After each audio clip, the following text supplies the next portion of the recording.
नमस्कार, मी पूजा. आपल्या यूट्यूब चॅनलवरती तुमचं मनापासून स्वागत करते. आजचा ब्लॉग आहे शिवरात्रीचा आणि शिवरात्रीच्या दुसऱ्या दिवसचा. 2 दिवस मिळून आजचा एक ब्लॉग तयार केला आहे मी.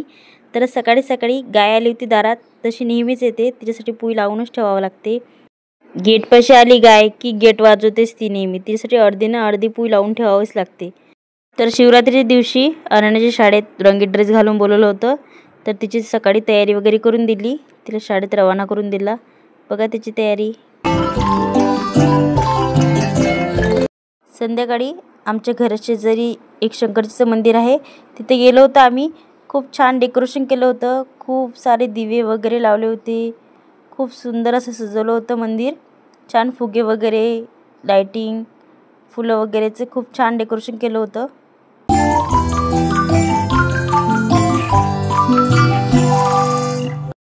तर शिवरात्रीच्या बारसीला म्हणजे दुसऱ्या दिवशी आमच्या घरी आमच्या कुळदेवतेसाठी मलिंदा केला जातो.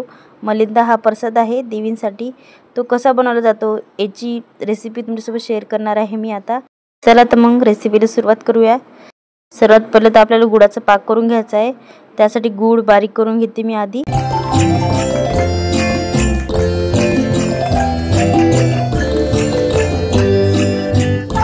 बघा गूळ बारीक करून घेतला आहे, त्यामुळे लवकर विरेल ते पाण्यामध्ये, म्हणून असं बारीक करून घेतलं मी आधी गूळ. तर आता त्याचं थोडं पाणी टाकून त्याला गरम करून पाक करून घ्यायचा आहे. त्यात विलायती बारीक करून टाकायचे आहे, त्यामुळे आणखी स्वाद येतो. तर विलायती जास्त बारीक केली नाही, अद्रकचीच बारीक केली, कारण की खाताना ते दातामध्ये येते विलायती. खूप छान स्वाद लागतो, मला खूप आवडते, म्हणून मी जाडसरच ठेवली विलायती. नंतर पाकात टाकण्यासाठी पोळ्या बनवून घेतल्या. जास्त जाड्या पण नाही आणि पतल्या पण नाही, मध्यम आकाराच्या पोळ्या लाटून घ्यायच्या आहे. साध्या आपल्या गव्हाच्या पिठाच्याच पोळ्या आहे.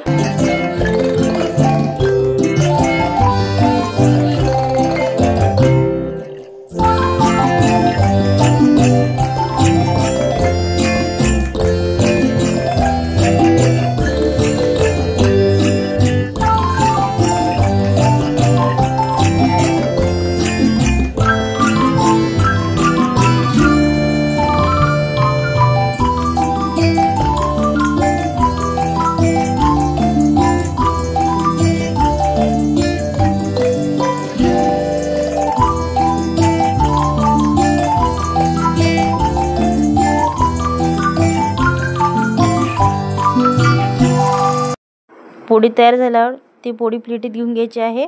त्यावर तूप लावून घ्यायचं आहे. पोळी गरम असल्यामुळे तूप पण विरते. अशा आपल्याला 5 पोळ्या बनवून घ्यायच्या आहे. त्यावर गरम पोळी टाकत राहायची आणि तूप लावत राहायचं. तूप विरते मग गरम पोळीवर. तर अशा 5 पोळ्या तयार करून घ्यायच्या आपल्याला.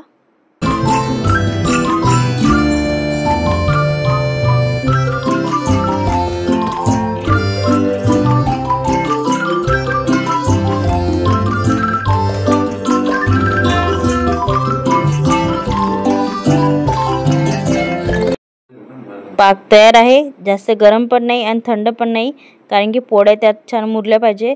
तर आता तयार केलेल्या आपल्या पोळ्या आहे 5, त्या पोळ्याचे चांगले तुकडे करून टाकायचे आहे त्यामध्ये आता.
तर आता हे पोळीचे तुकडे छान पाकामध्ये मिक्स करून घ्यायचे आहे.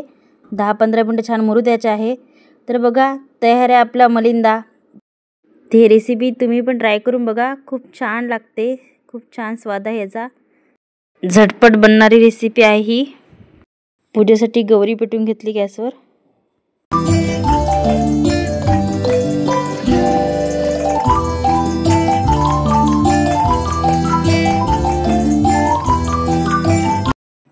देवापुढं मलिंदा वगैरे ठेवून गजाला टिक्का वगैरे लावून छान पूजा करून घेतली, आरती वगैरे करून घेतली. अशा प्रकारे शिवरात्रीची बारस आमच्याकडे साजरी केली जाते. मलिंदा वगैरे पूजा वगैरे करून आमच्या कुळदेवतांचं प्रसन्न असं प्रसाद वगैरे बनवून. आजचा ब्लॉग मी इथंच थांबवते. तुम्हाला कसा वाटला? तुमच्याकडे पण अशीच पूजा वगैरे केली जाते का? मला कमेंट करून सांगा. तोपर्यंत बाय. काळजी घ्या सर्वांनी.